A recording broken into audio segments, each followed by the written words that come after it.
Kung mahilig kayo sa baked tahong, eto, mas madali to, try nyo. Sa aking bagong-bagong kawali, mag-melt tayo ng butter.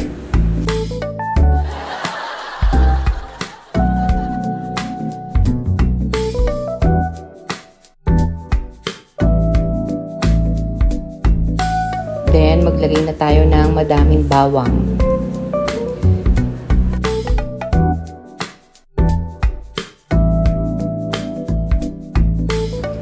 Then, lagay na natin yung ating tahong pala, hindi yung aking.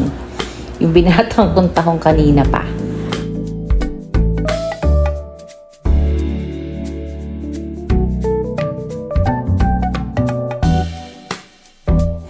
Timplahan lang natin ng paminta, saka ng konting salt.